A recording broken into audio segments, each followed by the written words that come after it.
श्री कृष्ण जन्माष्टमी व्रत कथा। जय श्री कृष्णा, राधे राधे। आप सभी को श्री कृष्ण जन्माष्टमी की हार्दिक शुभकामनाएं। कृष्ण जन्माष्टमी को गोकुलाष्टमी, अष्टमी रोहिणी, श्री कृष्ण जयंती और श्री जयंती के नाम से भी जाना जाता है।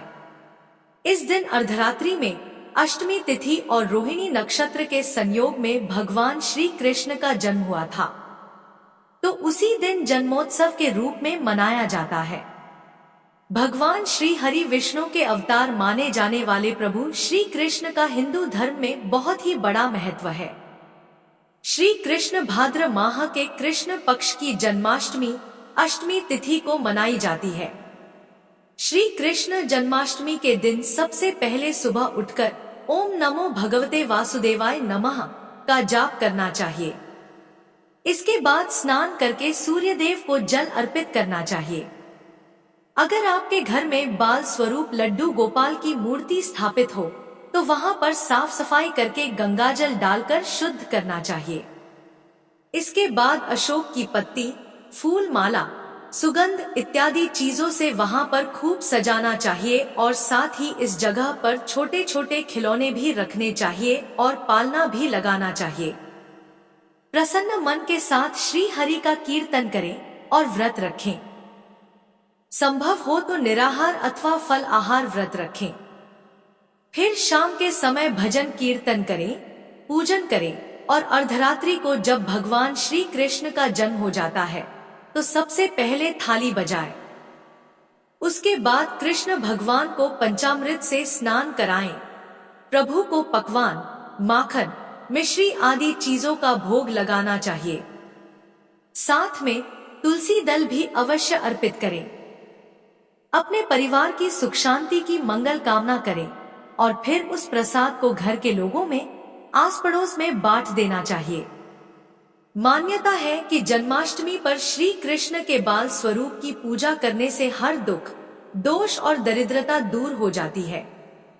भगवान श्री कृष्ण के आशीर्वाद से घर में सुख समृद्धि का आगमन होता है। तो आइए अब सुनते हैं श्री कृष्ण जन्माष्टमी व्रत कथा।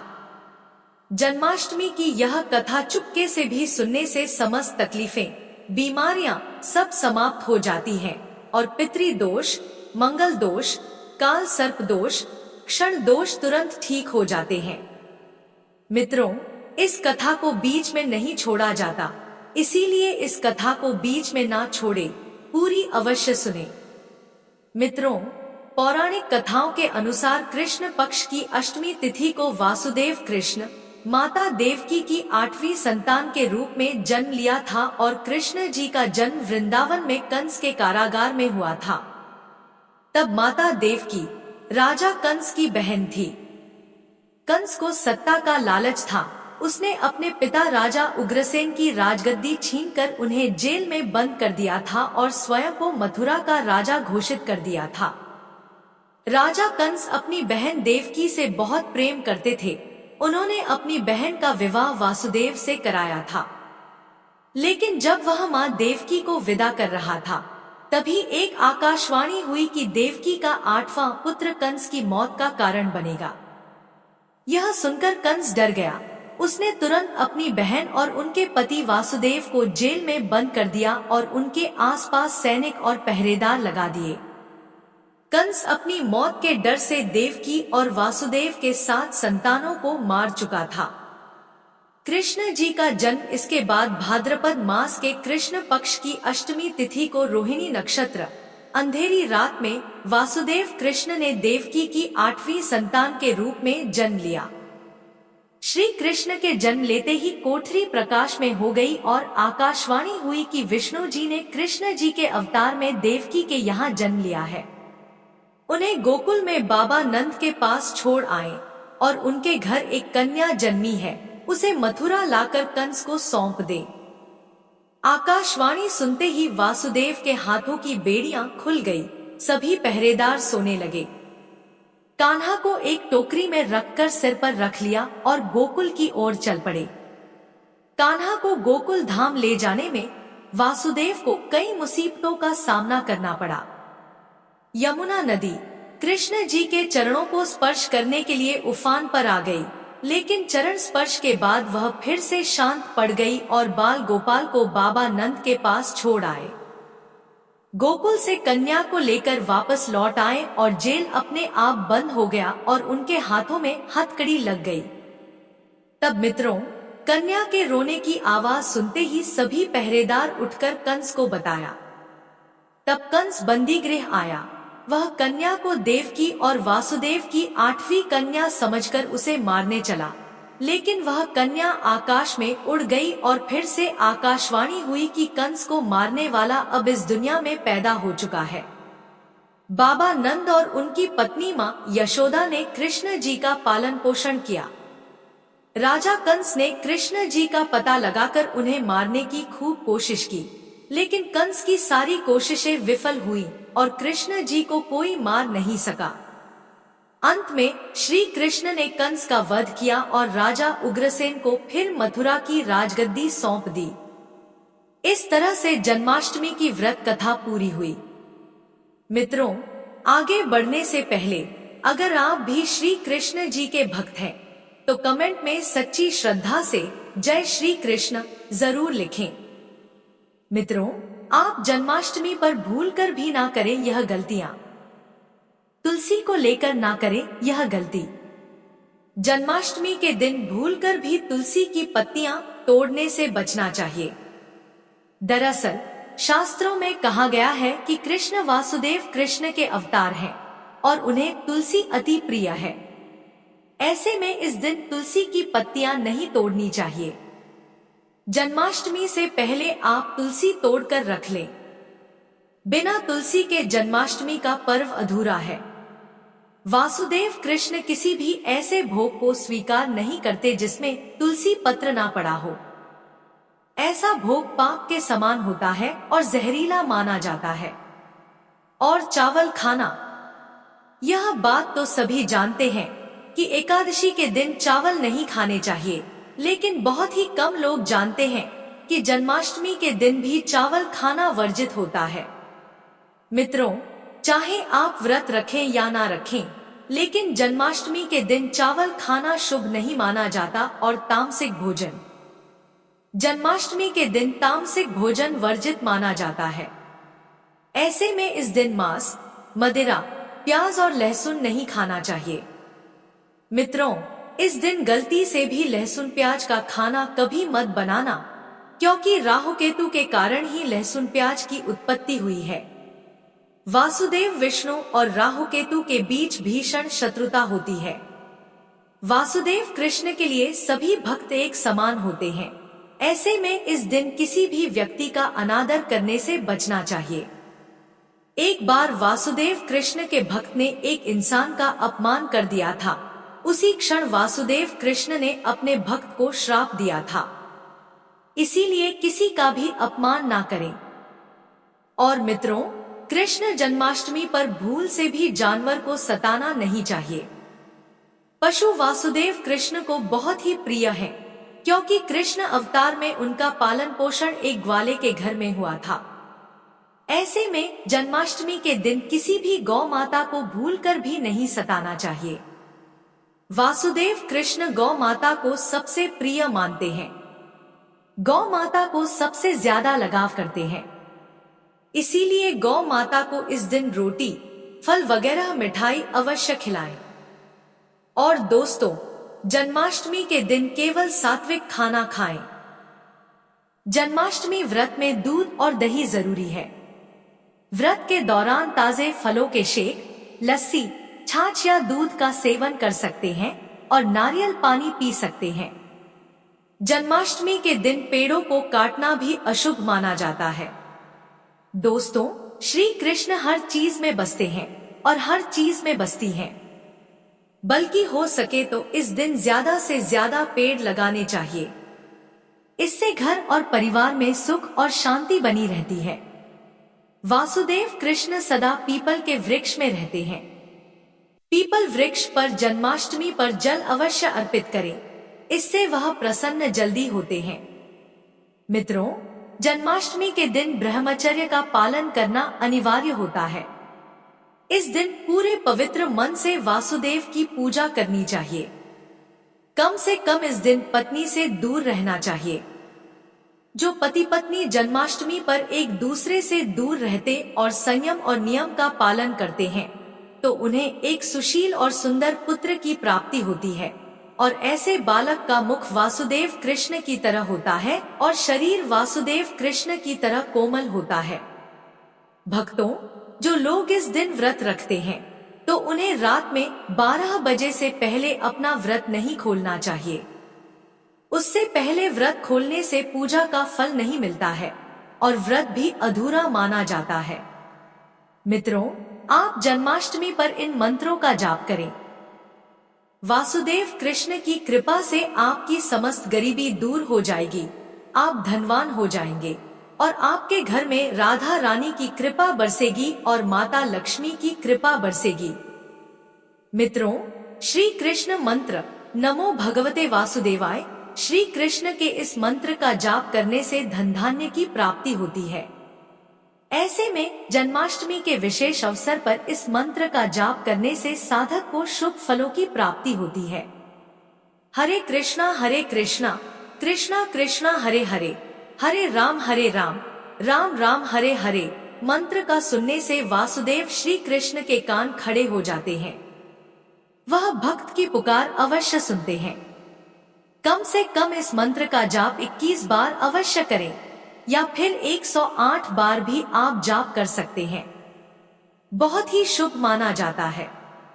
मित्रों, जन्माष्टमी पर जो मनुष्य वासुदेव लड्डू गोपाल को झूला झूलाता है, उसे अनंत काल तक बांझपन का सामना नहीं करना पड़ता है।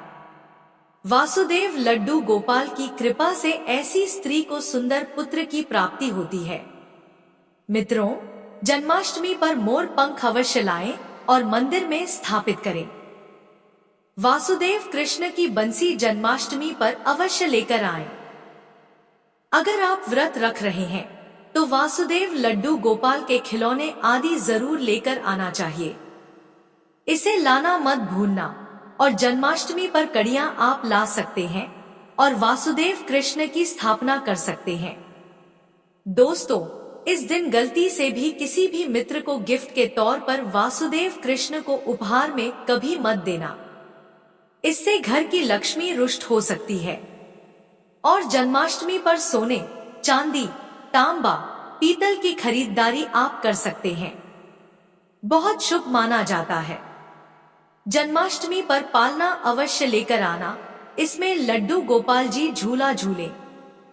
मित्रों, जन्माष्टमी पर तुलसी माता के सामने वासुदेव कृष्ण के 4 नाम जैसे गोपाला, गोविंदा, देवकी नंदन और दामोदर कोल करें और साथ ही नमो भगवते वासुदेवाय नमः मंत्र का जाप करें।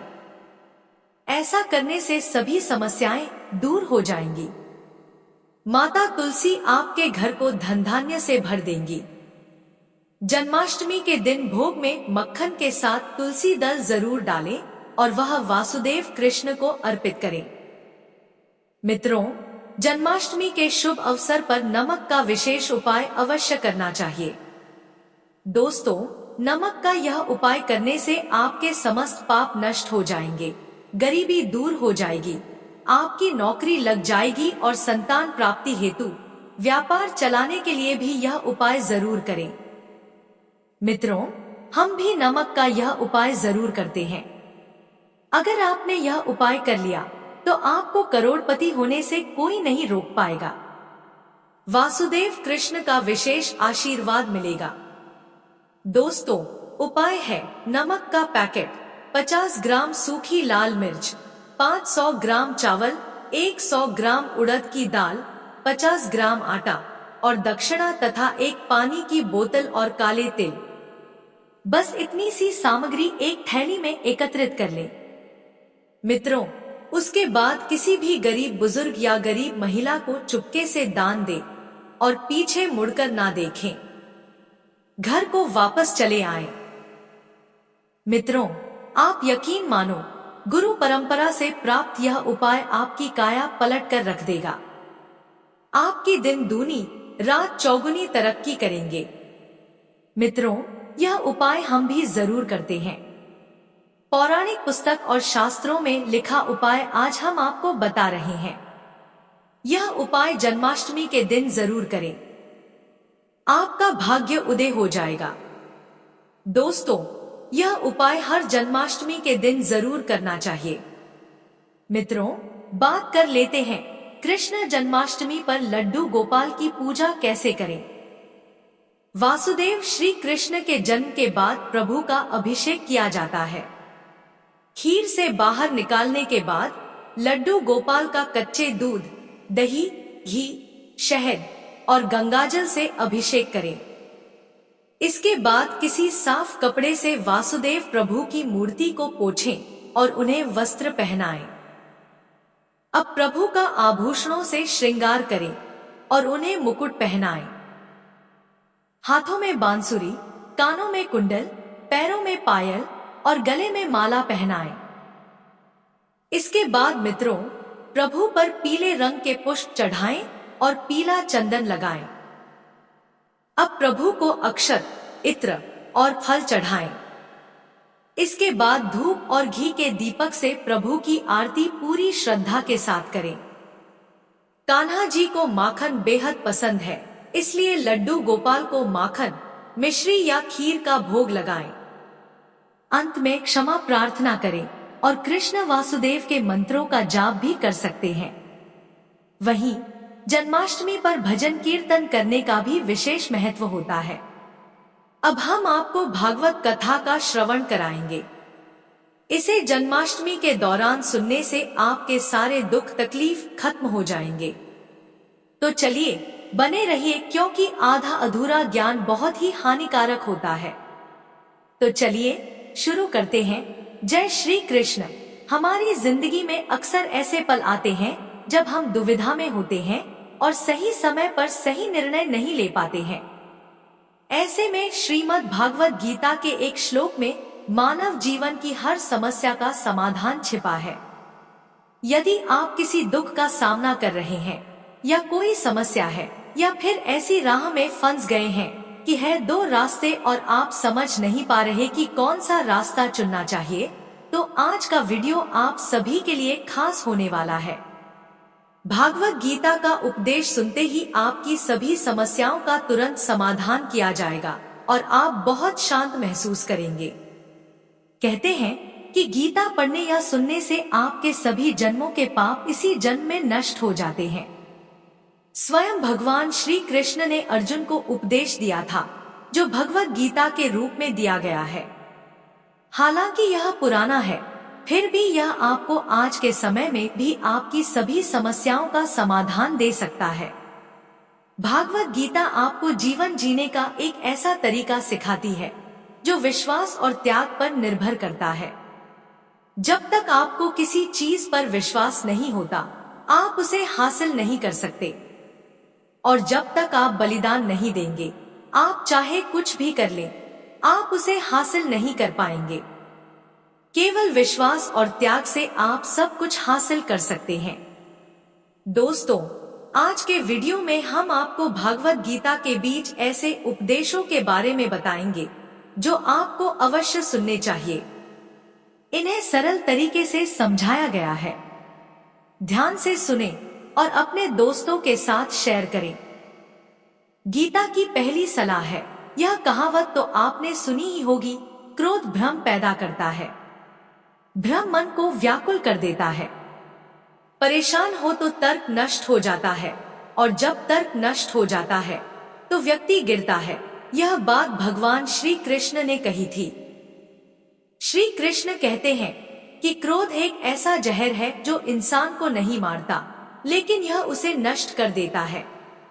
अब आप यही सोचेंगे कि गुस्सा किसी इंसान को कैसे बर्बाद कर सकता है, क्योंकि जब वह गुस्से में होता है तो वह अपना आपा खो देता है और सामने वाले को ऐसे शब्द बोल देता है जो जहर से कम नहीं होते। आप में से बहुत सारे लोग होंगे जिन्हें गुस्से के कारण कई परेशानियों का सामना करना पड़ा होगा, क्योंकि क्रोध की गर्मी में व्यक्ति अक्सर दूसरों का ख्याल रखना भूल जाता है, जिससे वह अपने निकटतम रिश्तों को खो देता है। अब सवाल यह है कि इस गुस्से की आग को कैसे शांत किया जाए। आइए एक कहानी के माध्यम से आपको समझाते हैं। यह एक प्राचीन काल की कहानी है। एक स्त्री थी जिसका स्वभाव बहुत क्रोधित था। छोटी छोटी बातों पर गुस्सा आना उसके लिए सामान्य था। उसके मुंह में जो आता वह बोल देती थी। इस उग्र स्वभाव के कारण उसका परिवार और पूरा गांव परेशान था। जब उसका गुस्सा फूटता तो शांत नहीं हो पाता था। उसे अपने किए पर पछतावा होता था और वह खुद अपने गुस्से पर काबू पाना चाहती थी, लेकिन उसे सफलता नहीं मिल पाती थी। इस प्रकार एक दिन उसके गांव में एक संत आए। महिला उनसे मिली और अपनी समस्या बताई और कहा, मैं अपने स्वभाव को सुधारने में सक्षम नहीं हूँ। कृपया मुझे कोई उपाय बताएं जिससे मेरा स्वभाव स्थिर रह सके। संत ने महिला की बातें ध्यान से सुनी और उसकी समस्या को समझा। संत ने उसे एक बोतल दी और कहा, इसमें एक औषधि है। जब गुस्सा आए तो इसे मुंह से लगाकर धीरे धीरे पीना और मुंह में रखना। जब तक तुम्हारा गुस्सा खत्म न हो जाए तब तक इसे मुंह में रखना। जब दवा खत्म हो जाए तो आश्रम आ जाना और इसे वापस लाना। संत की आज्ञा का पालन करते हुए महिला गुस्सा आने पर वह दवा लेने लगी। एक हफ्ते के अंदर ही उसने गुस्सा कम करना शुरू कर दिया। इससे खुश होकर वह आश्रम में संत से मिलने आई और कहा, आपकी दवा चमत्कारी है, मेरा गुस्सा कम हो गया है। फिर संत ने उसे बताया, वास्तव में यह ऐसी कोई दवा नहीं थी, बल्कि यह सिर्फ सामान्य पानी था। तुम्हें गुस्सा आने के समय चुप कराना था, इसलिए मैंने तुम्हें चुप करा दिया। इस बोतल के मुंह में होने के कारण क्रोध के समय तुम कुछ नहीं कह सकती थी, जिससे सामने वाले लोग तुम्हारी बातों से बच गए। तुम्हारे चुप रहने से मामला ठीक हो गया। अब तुम ठीक हो गई हो, तो दोस्तों, जब भी तुम गुस्से में हो, कुछ देर के लिए शांत हो जाओ और चुप रहने की कोशिश करो। इससे आपका गुस्सा शांत हो जाएगा। भागवत गीता का दूसरा उपदेश है देखने का नजरिया। भगवान श्री कृष्ण कहते हैं कि स्थिति को देखने का नजरिया तय करता है कि हमारा भविष्य कैसा होगा। लोग जो नकारात्मक सोचते हैं, उनके जीवन में कई प्रकार की परेशानियां बढ़ने लगती हैं। बिल्कुल हमारी जैसी सोच है, वह एक जैसी नहीं हो सकती। चीजों को देखने और समझने का हमारा नजरिया एक जैसा नहीं हो सकता। वहाँ एक वह व्यक्ति है जो हमेशा अच्छी बातें सोचता है और कोई है जिसके मन में हमेशा बुरे विचार आते रहते हैं। इसी प्रकार एक वह व्यक्ति है जिसमें कुछ न कुछ अवश्य अच्छाई है, लेकिन कोई है जो हर बात में नकारात्मकता देखता है और सिर्फ कमियां ही निकालता है। दोनों ही स्थितियों में दो लोग अलग अलग तरह के होते हैं। सोचो कि वह सही है जो सही सोचता है। वह सोचता है कि वह है जो सही सोचता है, और जो गलत सोचता है कि वह भी सही सोच रहा है। लेकिन कहीं ना कहीं दो लोगों में से एक ही सही होता है। आइए मैं आपको एक छोटी सी कहानी के माध्यम से समझाता हूँ कि लोगों और जीवन के प्रति हमारा दृष्टिकोण क्या होना चाहिए। पुराने समय में एक शराबी व्यक्ति के पास दो बेटे थे। उनकी पत्नी की मृत्यु हो गई थी। जब बच्चे थोड़े बड़े हुए तो वे भी अपने पिता से परेशान रहने लगे। मादक पदार्थों की लत के कारण एक दिन पिता भी मर गया। जब दोनों लड़के बड़े होकर अमीर बने तो बड़ा भाई साहूकार बन गया, लेकिन छोटा भाई पढ़ लिख कर समाज में सम्मानित व्यक्ति बन गया। दोनों भाइयों को देखकर लोग आश्चर्यचकित रह जाते थे कि एक भाई शराबी है, लेकिन दूसरा भाई इतना बुद्धिमान और सफल इंसान कैसे बन गया। एक दिन कुछ लोगों ने बड़े भाई से पूछा, तुम दिन भर शराब पीते हो और बिना वजह लोगों से झगड़ते हो, इसका कारण क्या है? शराबी व्यक्ति ने जवाब दिया, जो भी मैं आज हूँ इसके लिए मेरे पिता जिम्मेदार हैं। वे शराब पीते थे और घर में झगड़ा करते थे। उन्हें देखकर मैं भी उनके जैसा बन गया। फिर वे लोग छोटे भाई के पास गए और बोले, तुम्हारा बड़ा भाई शराबी है और तुम तो कोई काम भी नहीं करते, फिर तुम इतने सफल कैसे हो गए? सफल व्यक्ति ने कहा, यही कारण है कि मैं इस पद पर हूँ। मैं आज जो हूँ अपने पिता की वजह से हूँ। यह बातें सुनकर लोगों को बड़ा आश्चर्य हुआ। लोगों ने यह प्रश्न छोटे भाई से पूछा, तुम्हारे बड़े भाई ने अपने पिता की बुरी आदतें अपना ली, लेकिन तुमने ऐसा कैसे नहीं किया? व्यक्ति ने कहा, मेरे बड़े भाई ने अपने पिता की बुरी आदतें अपना ली, लेकिन मैंने बचपन से ही सोच लिया था कि मैं अपने पिता की तरह शराबी नहीं बनना चाहता। मैं ऐसा कुछ नहीं करूंगा जो दूसरों को दुख पहुंचाए। इसीलिए मैंने कड़ी मेहनत से पढ़ाई की और आज मैं सफल हुआ हूँ। दोस्तों, हमें यदि कुछ करना है तो परिस्थितियों को सकारात्मक सोच के साथ देखना चाहिए। जो लोग नकारात्मक सोचते हैं उनके जीवन में परेशानियां बनी रहती हैं। अगर आप दूसरों की गलतियों से सीखें और सकारात्मक सोच के साथ आगे बढ़े तो सफलता अवश्य मिलेगी। भागवत गीता का तीसरा उपदेश है मन पर नियंत्रण।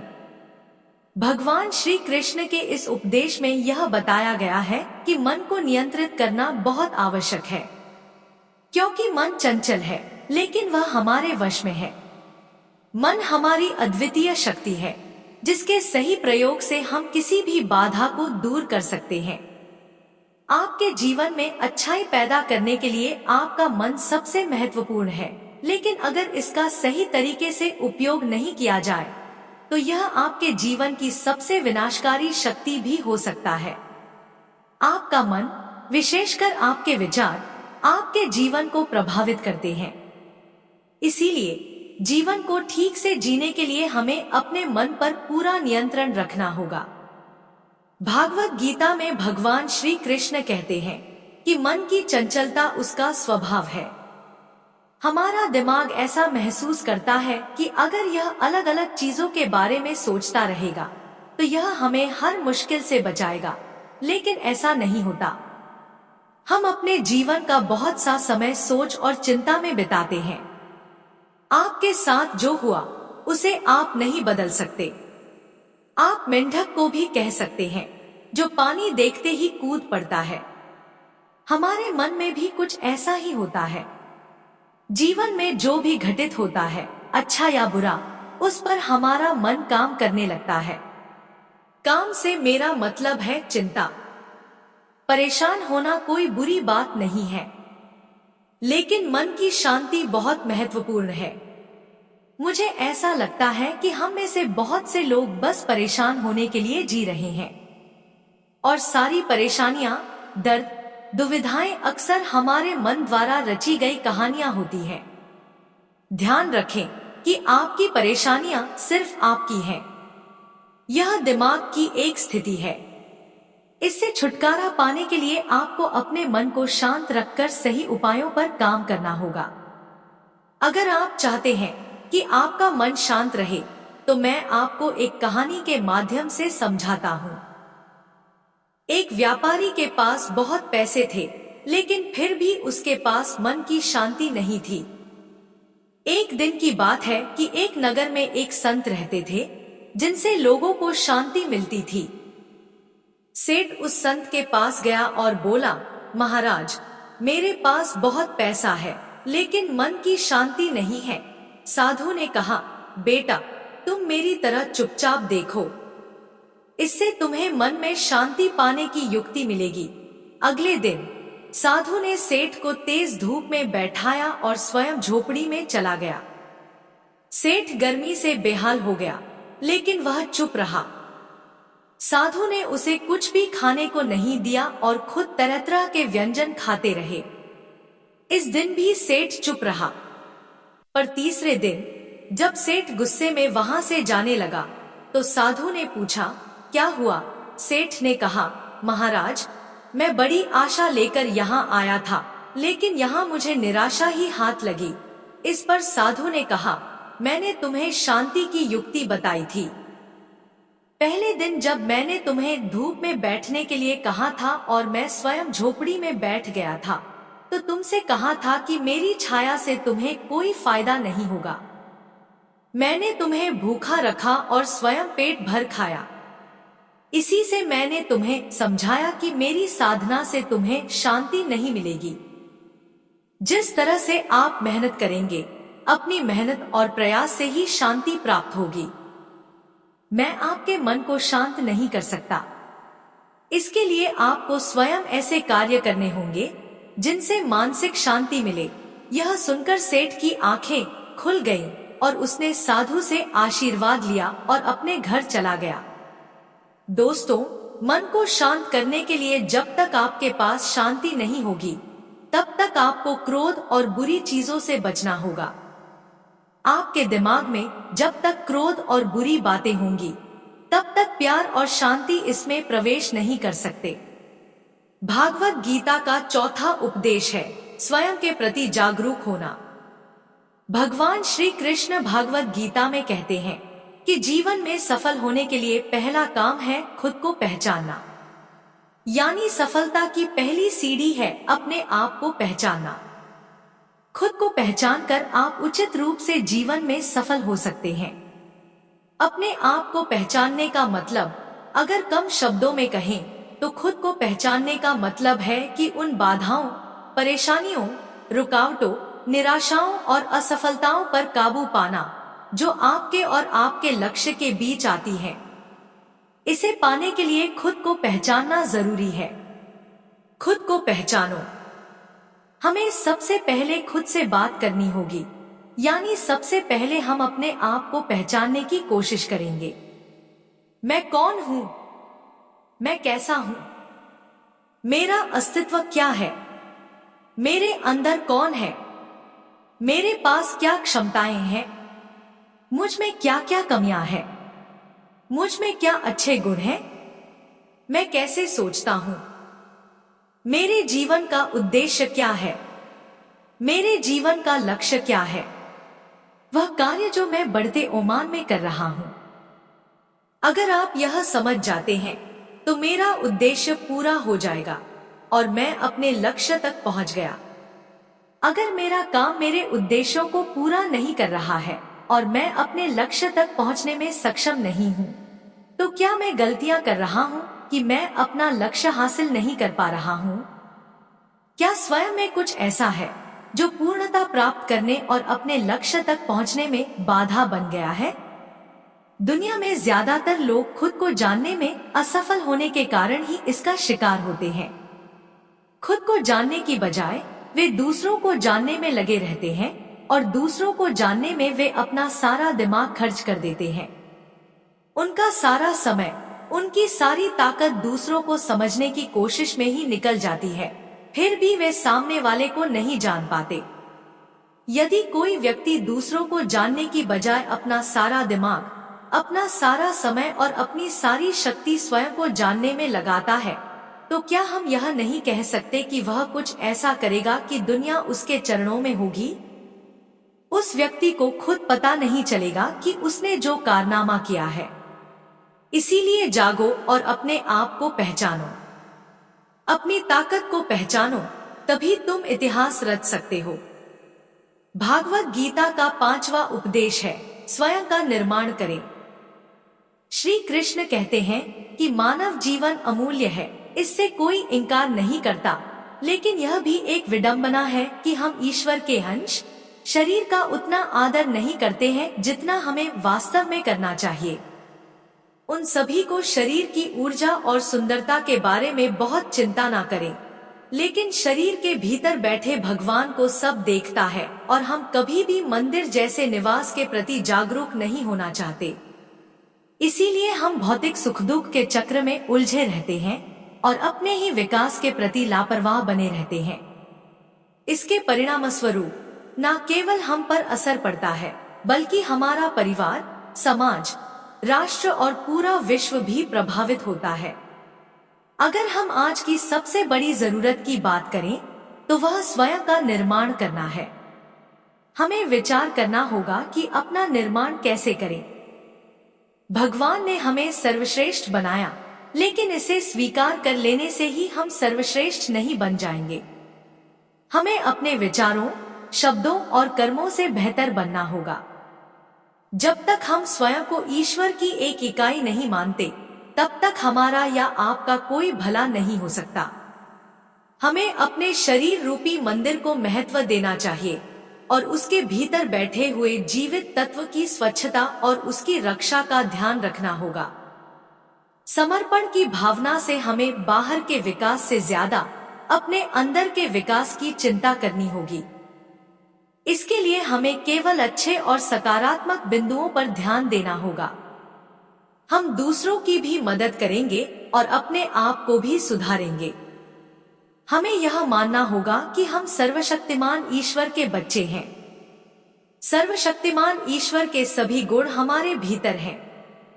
उन शक्तियों का सदुपयोग करके हम अपना निर्माण कर सकते हैं और खुद को खूबसूरत बनाने के साथ साथ दूसरों की मदद भी कर सकते हैं।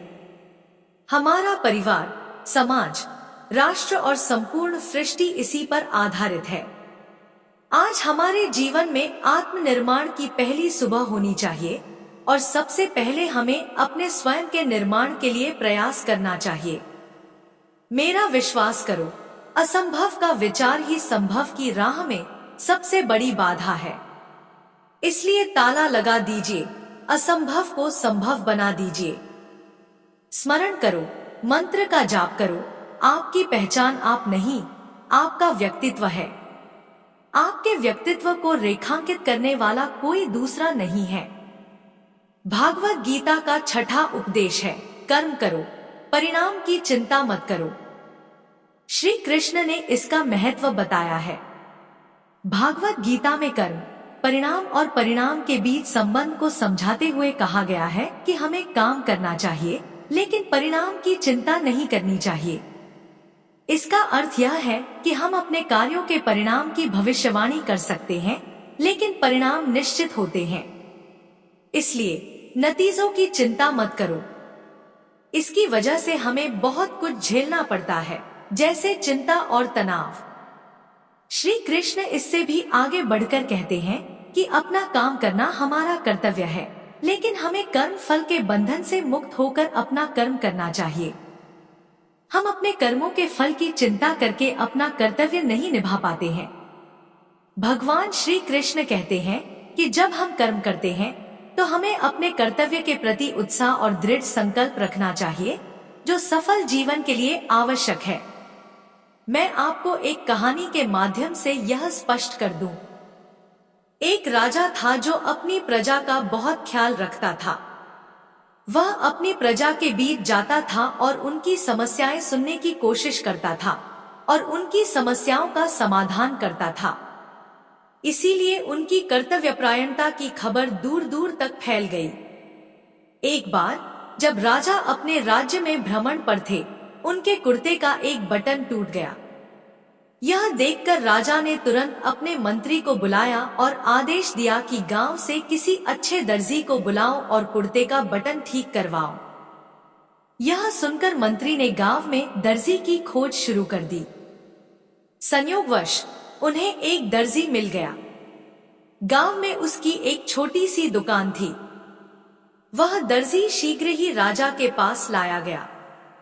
राजा ने दर्जी से पूछा, क्या तुम दर्जी हो और बटन सिलना जानते हो?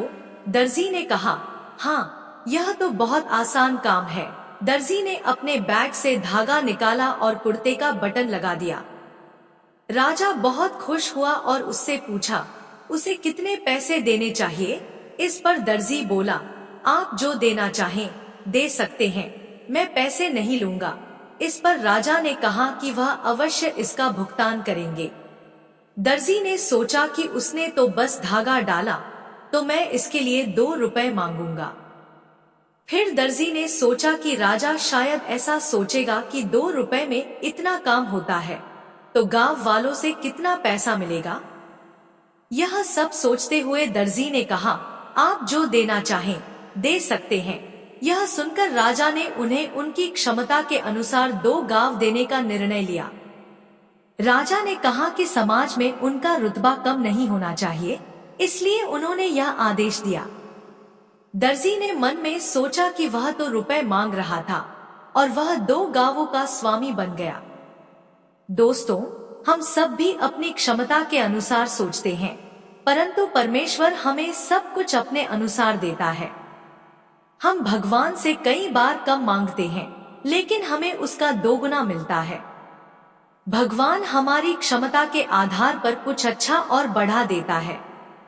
इसीलिए श्री कृष्ण ने गीता में कहा है कि कर्म करो, फल की चिंता मत करो।